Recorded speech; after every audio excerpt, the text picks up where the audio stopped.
1982 में बने इस अस्पताल के बनने के बाद होने लगी थी डराने वाली घटनाएं।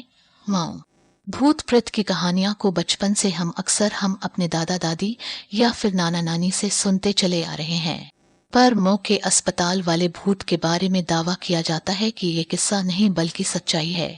इसी से समझा जा सकता है कि आज भी शाम होने पर गांव में बच्चों को अस्पताल वाले भूत से डराकर चुप कराया जाता है। लोग भी कहते हैं कि वहां से ऐसी आवाजें आती हैं कि गांव के लोगों के लिए रात काटना मुश्किल हो जाता है। किसी में आज तक हिम्मत नहीं हुई कि वह अस्पताल में जाकर देखे कि करहाने की और खौफनाक आवाजें कहां से आती हैं। ये है पूरी कहानी। जिले के परथा ब्लॉक अंतर्गत रैनी गांव में बना सरकारी स्वास्थ्य केंद्र अस्पताल खंडहर की तरह खड़ा है। यहाँ का मंजर झाड़ियों और खंडहर के चलते डरावना लगता है। दिन में भी लोग इस रास्ते से गुजरने से डरते हैं।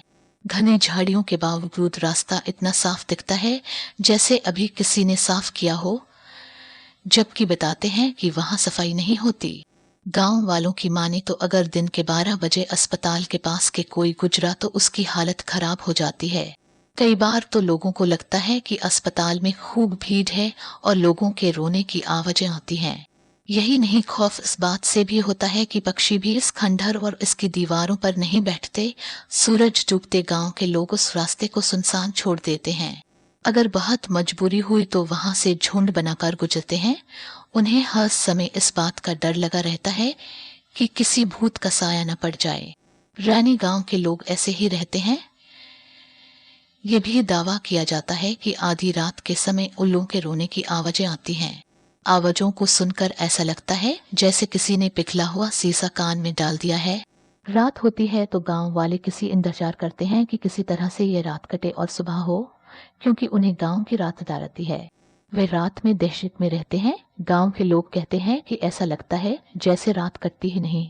यह भी दावा किया जाता है कि कभी कभी अस्पताल की खिड़की से रोशनी आती दिखाई पड़ती है। वहां से करहाने की आवाजें सुनाई पड़ती हैं। गांव के लोगों की माने तो ये आवाजें लंबे समय से आती हैं, पर किसी में हिम्मत नहीं कि वो वहां जाकर देखे, इसकी पड़ताल करे। गांव के लोगों का कहना है कि जिस रात अस्पताल से रोने की आवाजें आती हैं, उसके दूसरे दिन गांव में जैसे मरघट का सन्नाटा छाया रहता है। हर किसी को इस बात का डर लगा रहता है कि कहीं कोई घटना न हो जाए।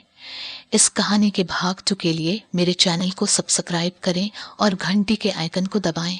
अगले वीडियो में मिलते हैं। धन्यवाद।